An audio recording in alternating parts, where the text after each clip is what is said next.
आज बच्चों हम कक्षा 10 का अध्याय 6 जैव प्रक्रम पढ़ेंगे। तो शुरू करते हैं। सबसे पहले सजीव निर्जीव अर्थात जैव अजैव, इनमें अंतर कैसे करेंगे। आपने देखा होगा कि कुत्ते दौड़ते हैं। दौड़ना क्या गुण है? एक सजीव का गुण है, क्योंकि कुत्ता क्या है? सजीव है। गाय जुगाली करती है, जुगाली करना सजीव का गुण है। इंसान को जोर से चीखते हुए देखते हैं तो चीखना, आवाज करना, ये क्या है? सजीव का गुण है। तो इससे हम समझ जाते हैं कि ये सजीव है। यदि कुत्ता, गाय या इंसान सो रहे हैं तो क्या तब भी हम सोचेंगे ये सजीव है? हाँ, हम क्योंकि इन्हें तब क्या देखते हैं? इन्हें सांस लेते हुए देखते हैं। ठीक है, सांस लेते देखते हैं और जान लेते हैं कि वे सजीव हैं।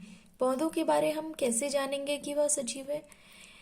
हम में से कुछ कहेंगे वो हरे दिखते हैं, लेकिन उन पौधों के बारे में क्या कहेंगे जिनकी पत्तियां हरी ना होकर अन्य रंग की होती है? वे समय के साथ वृद्धि करते हैं, अतः हम कहते हैं कि वे सजीव हैं। तो पौधे क्या करते हैं?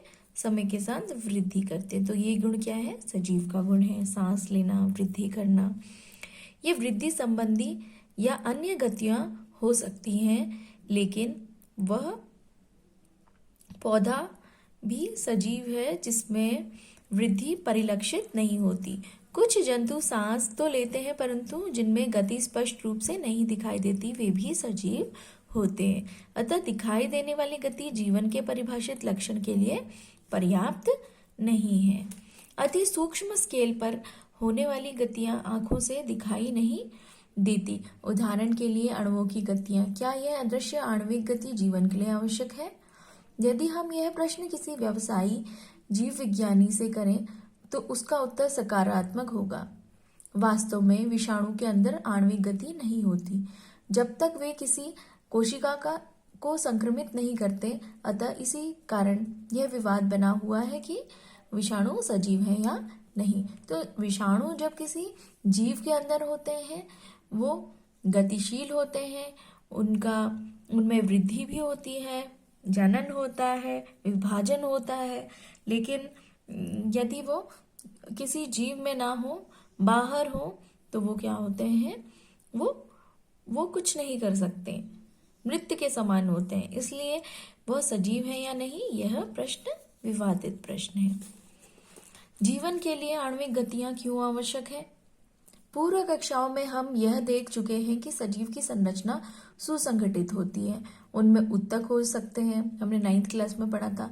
उत्तकों में कोशिकाएं होती हैं, कोशिकाओं में छोटे घटक होते हैं, पढ़ा था हमने 9th क्लास में। हम डिटेल में कोशिका के बारे में पढ़ा था। कोशिका में क्या क्या भाग होते हैं, उसके अंगक हमने पढ़े थे कोशिका के। और कोशिका मिलके उत्तक का निर्माण करती है, उत्तक फिर अंगों का निर्माण करते हैं। इस तरह एक सजीव प्राणी बनता है, हमने ये पढ़ चुका है। हमने पिछली कक्षाओं में हम काफी अच्छे से पढ़ चुके हैं। सजीव की यह संगठित एवं सुव्यवस्थित संरचना समय के साथ साथ पर्यावरण के प्रभाव के कारण विघटित होने लगती है। यदि यह व्यवस्था टूटती है तो जीव और अधिक समय तक जीवित नहीं रह पाएगा। अतः जीवों के शरीर को क्या चाहिए? मरम्मत तथा अनुरक्षण की आवश्यकता होती है। ये बहुत इंपॉर्टेंट है कि जीवों के शरीर को समय समय पर मरम्मत व अनुरक्षण की आवश्यकता होती है। क्योंकि यह सभी संरचनाएं अणुओं से बनी होती हैं, अतः उन्हें अणुओं को लगातार गतिशील बनाए रखना चाहिए। जो भी संरचनाएं हैं किससे बनी है? अणुओं से बनी है। तो अणुओं को हमें लगातार गतिशील बनाए रखना चाहिए। सजीवों में अनुरक्षण प्रक्रम कौन से हैं? तो हम सजीवों में अनुरक्षण प्रक्रम कौन से हैं ये देखेंगे। हमने अभी अभी पढ़ा कि जीवों में क्या जरूरी है? शरीर की मरम्मत व अनुरक्षण। जैव प्रक्रम क्या है? जैसा कि हमारे पाठ का भी अर्थ है जैव प्रक्रम। जीवों का अनुरक्षण कार्य निरंतर होना चाहिए। यह उस समय भी चलता है जब कोई विशेषीकरण नहीं होता, अर्थात हम सो रहे हैं, हम कक्षा में बैठे हुए हैं, लेटे हुए हैं, तो भी यह अनुरक्षण का कार्य चलता रहता है।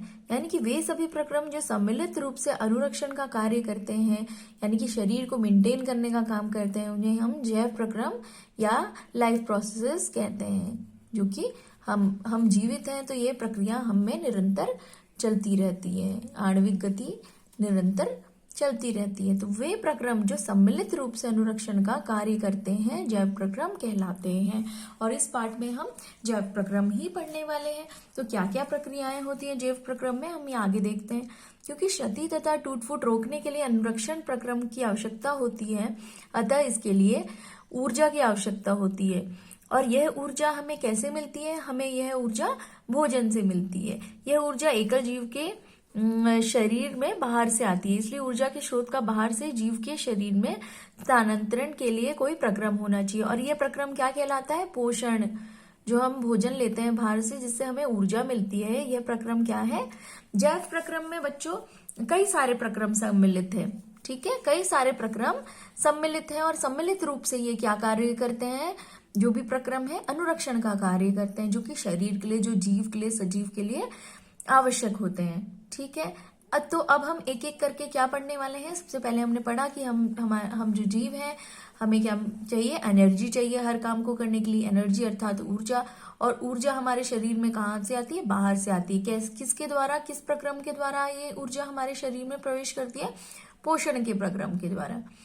ठीक है, यदि जीव में शारीरिक वृद्धि होती है तो इसके लिए उसे बाहर से अतिरिक्त कच्चे सामग्री की आवश्यकता होगी, क्योंकि पृथ्वी पर जीवन कार्बन आधारित अणुओं पर निर्भर है, अतः अधिकांश खाद्य पदार्थ भी कार्बन पर आधारित है।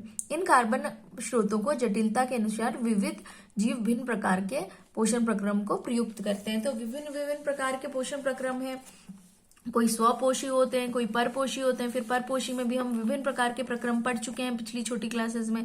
तो ये जिस तरह की उनके शरीर की जटिलता होती है सजीवों की, उसी प्रकार का उनका भोजन और उसका पोषण प्रक्रम होता है।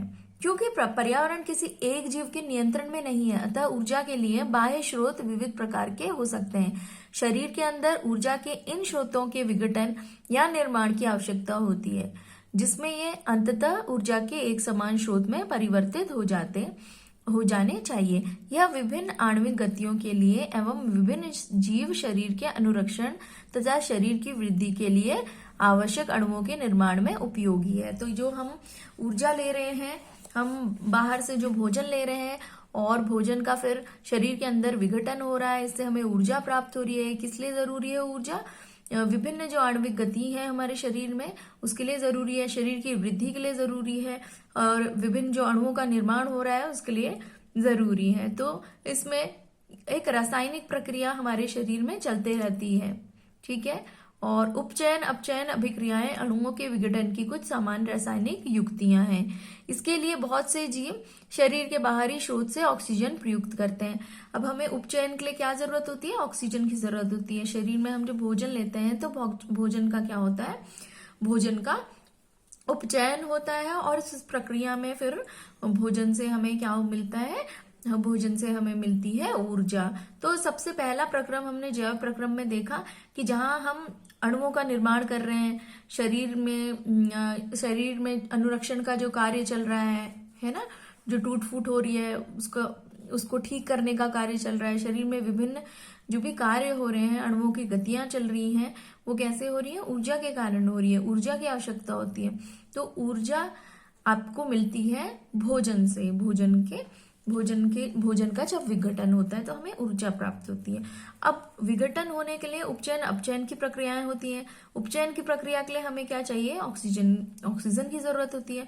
अब यहाँ पर आता है हमारा दूसरा प्रक्रम, जिसे हम कहते हैं श्वसन। ऑक्सीजन क्योंकि शरीर में तो बनती नहीं है, हमारे शरीर में ऑक्सीजन हमें कहाँ से मिलती है? बाहर से प्राप्त होती है। शरीर के बाहर से ऑक्सीजन को ग्रहण करना तथा कोशिकीय आवश्यकता के अनुसार खाद्य स्रोत के विघटन में उसका उपयोग करना श्वसन कहलाता है। श्वसन किसे कहते हैं?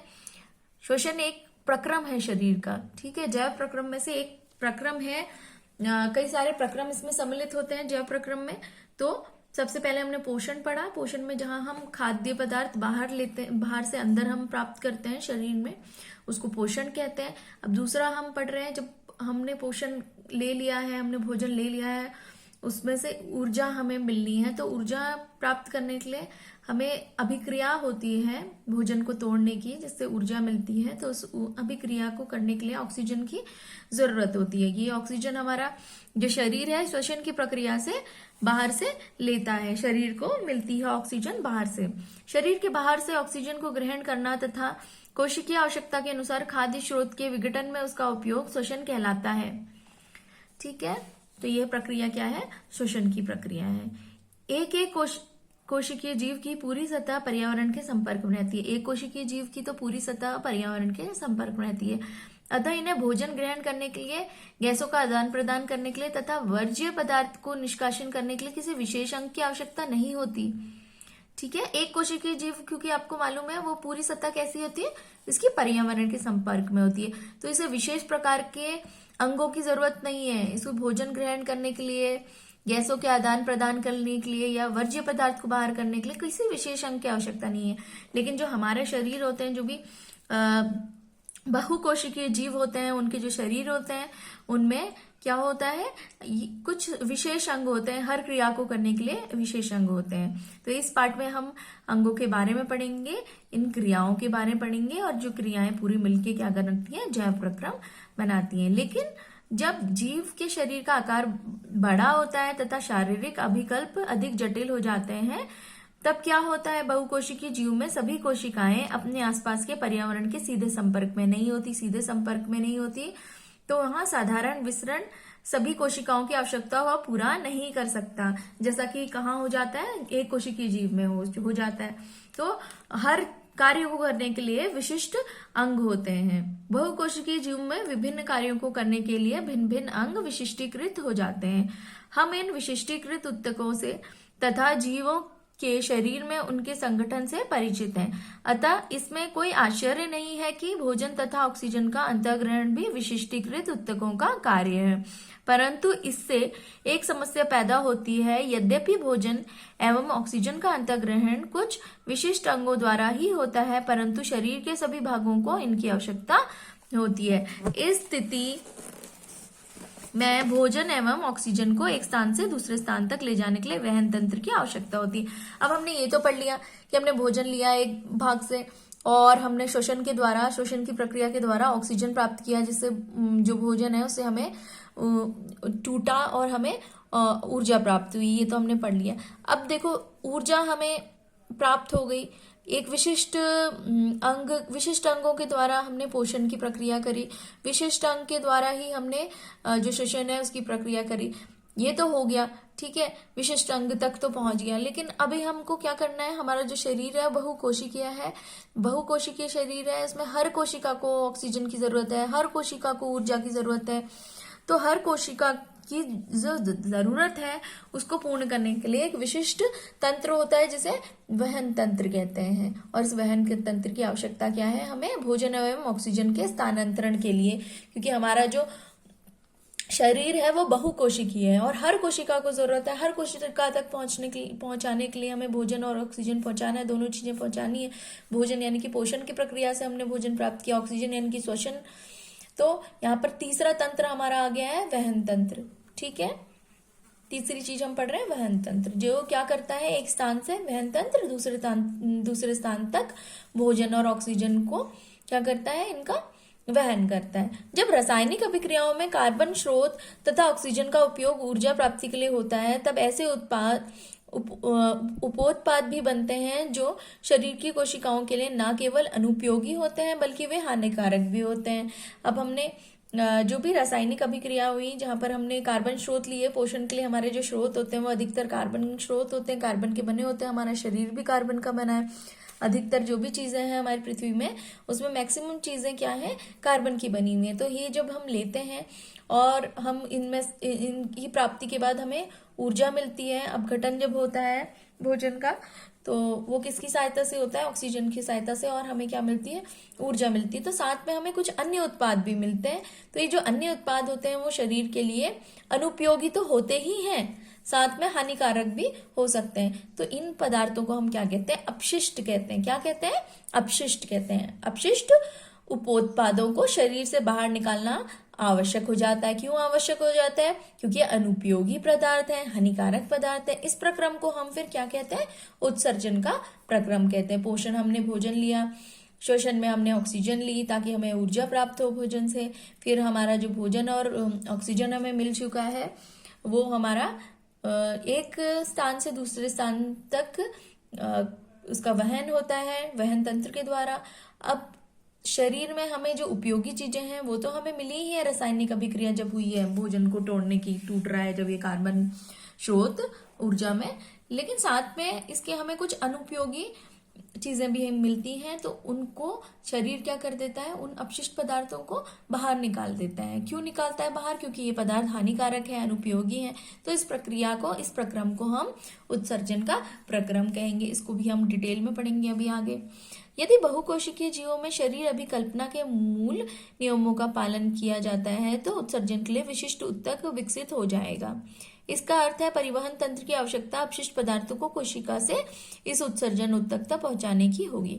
अब जो परिवहन तंत्र है हमारा, जो भी हर कोशिका में अपशिष्ट बन रहा है, ऊर्जा निकल रही है, अपशिष्ट पदार्थ बन रहा है, केमिकल जो रिएक्शन है, रासायनिक अभिक्रिया हर कोशिका में हो रही है, तो वहां से उत्सर्जन जो तंत्र है हमारा, जो हमारा विशिष्ट अंग है जहां से हमारा उत्सर्जन होगा अपशिष्ट पदार्थ का, वहां तक उत्सर्जित पदार्थ पहुंचाने का कार्य भी परिवहन तंत्र करता है। ठीक है, तो आइए अब एक एक करके हम इन प्रक्रमों को पढ़ लेते हैं। सबसे पहले हम पोषण पढ़ेंगे।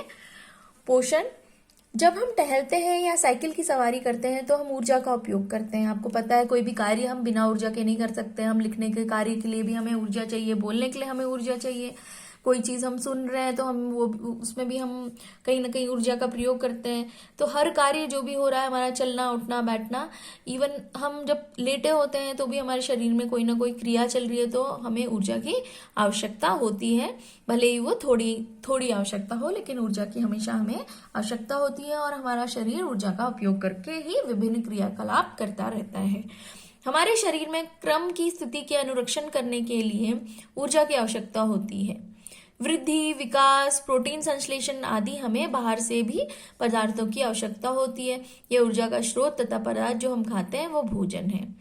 ठीक है, तो जो भी कार्य है, चाहे वो वृद्धि है, विकास है, प्रोटीन का संश्लेषण है, तो हमें क्या है? हमें भोजन की आवश्यकता है इन सब चीजों के लिए, और भोजन की आवश्यकता है क्योंकि भोजन से हमें ऊर्जा मिलेगी और ऊर्जा से ही हमारा जो भी कार्य है वो होता रहेगा और शरीर में वृद्धि भी होती रहेगी, विकास भी होता रहेगा, प्रोटीन का संश्लेषण है, अनुरक्षण का कार्य है, विभिन्न कार्य होते रहेंगे। सजीव अपना भोजन कैसे प्राप्त करते हैं? अब बच्चों, सजीव अपना भोजन कैसे प्राप्त करते हैं?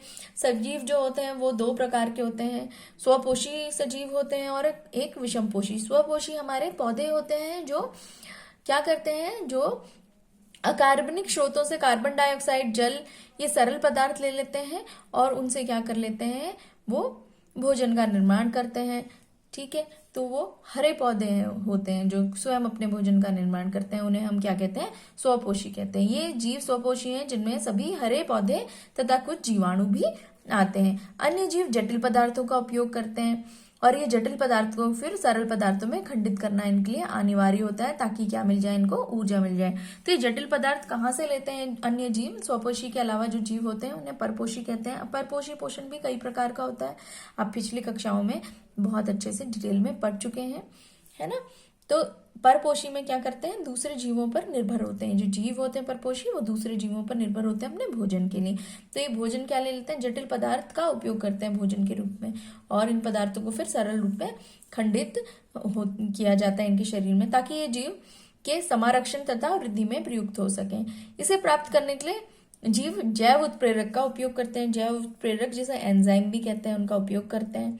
ठीक, इन्हें एंजाइम भी कहते हैं। अतः विषमपोषी उत्तरजीविता के लिए प्रत्यक्ष या परोक्ष रूप से स्वपोषी पर ही आश्रित होता है। विषमपोषी पोषण हमने देखा है ना। तो पोषण क्या है? दो प्रकार का है। एक स्वपोषी है, ठीक है, स्वपोषी जिनमें हरे पेड़ पौधे और कुछ जीवाणु आएंगे जो अपने भोजन का निर्माण खुद करते हैं। वो कुछ कार्बनिक स्रोतों से कार्बन डाइऑक्साइड ले लेंगे और जल ले लेंगे, ठीक है, फिर उसका क्या करेंगे?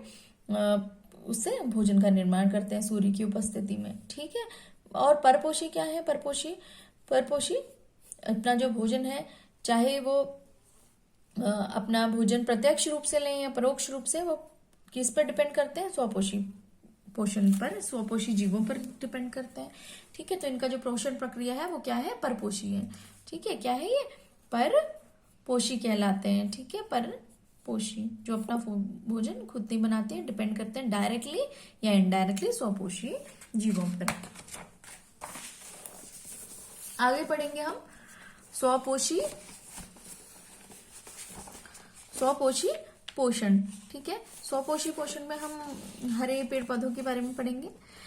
देखिए यहाँ पर, स्वपोषी जीव को कार्बन तथा ऊर्जा की आवश्यकताएं प्रकाश संश्लेषण द्वारा पूरी होती है। इनकी जो कार्बन की आवश्यकता है, कार्बन तथा ऊर्जा की आवश्यकता किसके द्वारा पूरी होती है? प्रकाश संश्लेषण। तो प्रकाश संश्लेषण की एक प्रक्रिया होती है जिसे फोटोसिंथेसिस भी कहते हैं, जो हरे पेड़ पौधों में होती है। यह वह प्रक्रम है जिसमें स्वपोषी बाहर से पदार्थों को ऊर्जा संचित रूप में परिवर्तित कर देते हैं। बाहर से पदार्थ लेते हैं और उन पदार्थों को फिर ऊर्जा के रूप में संचित कर लेते हैं। ये पदार्थ कार्बन डाइऑक्साइड है। क्या लेते हैं हरे पेड़ पौधे? कार्बन डाइऑक्साइड लेते हैं बाहर से, जल लेते हैं। ठीक है, अपने जमीन पे जो भी लगे होते हैं, सॉइल पे लगे होते हैं, मिट्टी पे, तो नीचे से ये क्या लेते हैं? सॉइल से जल, और कार्बन डाइऑक्साइड लेते हैं बाहर से अपने पर्यावरण से। तो सूर्य के प्रकाश व क्लोरोफिल की उपस्थिति में कार्बोहाइड्रेट में परिवर्तित हो जाता है। क्या परिवर्तित हो जाता है? कार्बन डाइऑक्साइड और जल लिया हुआ है, वो क्या परिवर्तित हो जाता है? सूर्य के प्रकाश तथा क्लोरोफिल की, क्लोरोफिल जिसे हरित लवक भी कहते हैं, ये जो हरे पत्तियां होती हैं, है ना, हरे पेड़ पौधों की, उनमें उपस्थित होता है क्लोरोफिल। उसकी उपस्थिति भी जरूरी होती है, सूर्य के प्रकाश की उपस्थिति जरूरी होती है। उनकी उपस्थिति में कार्बोहाइड्रेट में परिवर्तित हो जाते हैं। क्या वो परिवर्तित हो जाते हैं? कार्बन डाइऑक्साइड तथा जल परिवर्तित हो जाते हैं। कार्बोहाइड्रेट पौधों को ऊर्जा प्रदान करने में प्रयुक्त होता है। कार्बोहाइड्रेट जो बना है इस प्रक्रिया में, प्रकाश संश्लेषण की प्रक्रिया में, क्या बना? कार्बोहाइड्रेट बना, और ऑक्सीजन भी निकलती है। तो ये कार्बोहाइड्रेट जो बना है इस प्रक्रिया में प्रकाश संश्लेषण की पौधों द्वारा, तो ये क्या हो जाता है? ये कार्बोहाइड्रेट में परिवर्तित होता है। कार्बोहाइड्रेट पौधों को ऊर्जा प्रदान करने में प्रयुक्त होता है, ऊर्जा प्रदान करता है कार्बोहाइड्रेट। अगले अनुभाग में हम अध्ययन करेंगे कि यह कैसे होता है। जो कार्बोहाइड्रेट तुरंत प्रयुक्त नहीं होते, वह मंड के रूप में संचित हो जाते हैं, स्टार्च के रूप में संचित हो जाते हैं। यह रक्षित आंतरिक ऊर्जा की तरह कार्य करेगा तथा पौधे द्वारा आवश्यकता अनुसार इसका प्रयोग किया जाता है। देखिए हमने क्या किया, ये प्रक्रिया हुई, कार्बन डाइऑक्साइड और जल। ठीक है, कार्बन डाइऑक्साइड बाहरी वातावरण से लिया पौधे ने, और जल लिया है भूमि से, और क्लोरोफिल हरित लवक होता है बड़े पेड़ पौधों की पत्तियों में।